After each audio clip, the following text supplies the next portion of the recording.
I wanted to hide this concept for a while, but you've probably already seen the prior post, and obviously you read the title of this video. Nothing to hide anymore.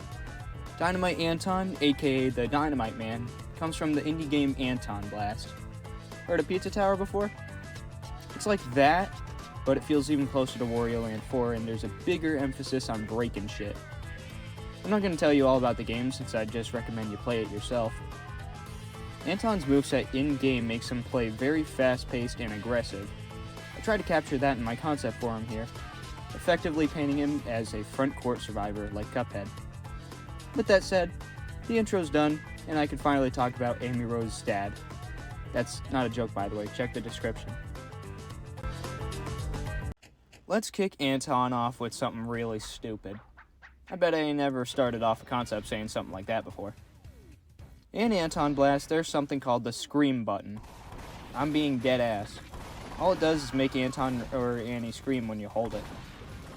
In DC, it would be just for the funny and it wouldn't buff you like Sayori's does.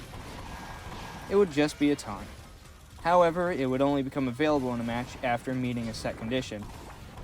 Which would be, you have to hit the EXE with your real abilities 5 times in a row without taking damage in between them. Once you fulfill the condition, Scream becomes usable for the rest of the match.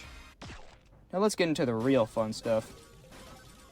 Anton's first real ability would be Clutch Boost. If you're unfamiliar with the ability, it's your main form of movement in Anton Blast. In the game, the first press makes you charge forward, and pressing it at the right time, every time after that, increases your speed. That quote-unquote right time is indicated by a small meter that fills up quickly with every press. In DC, it would work in a similar fashion. Activating the ability with right trigger or R2 the first time will give you a 5% speed boost and make the clutch's meter appear right above your abilities. Like in-game, it will quickly fill, and pressing right trigger or R2 again at the right time will increase the speed boost.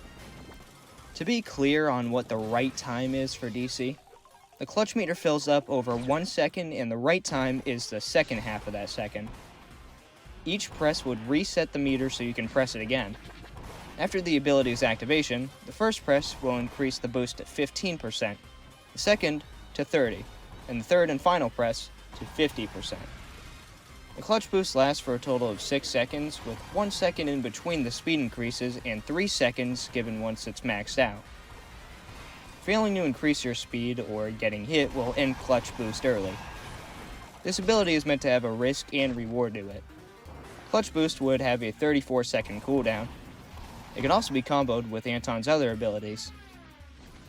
Anton's second ability would be Bash, which is the second half of Anton's Clutch and Bash ability from the game.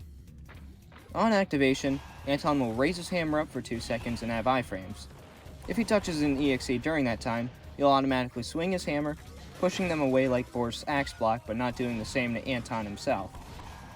Bash can also be used with Clutch Boost. If Anton bashes an EXE while his Clutch Boost is maxed out, the EXE will be pushed away and stunned for 3 seconds. Bash would have a 22-second cooldown. Anton's third and final real ability would be Hammer Ball. It can only be used while airborne. On use, he'll start swinging his hammer as he falls and bounce off the ground to an even higher height based on how the initial fall was. In functionality, it works identical to Amy's hammer bounce from TD. It is a little bit better though. If Anton lands on an EXE during its initial activation, the EXE will be stunned for 2 seconds. Like Bash, it can also be used with Clutch Boost if it's active. If Anton stuns the EXE with Hammer Vault while Clutch Boost is maxed, the stun will last for 4 seconds instead. I feel that's justified considering how hard it would be for him to land it at such a speed. Hammer Vault's cooldown would be 24 seconds. Let's quickly go over Frisk's Act buff right now. It would go to Anton's Hammer Vault and convert the ability into Antomic Blast. Rather than bouncing off the ground like usual, Anton would create a radial explosion upon hitting the ground. How big said explosion would be based on how long he fell for. Any EXEs caught in it would be stunned for 3 seconds and pushed back a far distance. Last thing we gotta go over moveset-wise is Anton's minion form. Like everyone else, he'd have a basic punch attack dealing 15 damage. For his ability, he can use Bash, which would deal 10 damage to the survivors and push them away a little bit. There's a few more things I want to highlight with Anton. First is his intro lines. Everyone's got them, and I came up with some for him. For going against Vortex, he'd say, "The hell did my kid see in you?"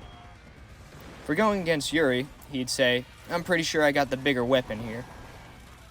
For going against Kara, he'd say, "I'll be taking that knife after I beat you to a pulp." The last thing I want to suggest is a badge for Anton. Cuphead has a badge called Golly a Perfect Score. You get said badge after escaping with full health, 5 stuns, and full cards. I thought of giving a similar one to Anton called Cracked. To get the badge, you need to escape after successfully landing 7 hits on the EXE without missing in the match at all. Earning this badge wouldn't give you anything, but it would be cool to have nonetheless. That's it for the Dynamite Man. At first I thought making a concept for a Floridian drunk man wouldn't fit with the rest of DC's cast, but then I remembered you can already play as far worse people on the Survivor side like Eggman, Bendy, or Monica. For those of you who stayed until the end, I'll give you a clue on my other DC Survivor concept. It's Usul. Thanks for listening to my pitch, everybody, and I hope you have a good day or night. Take care.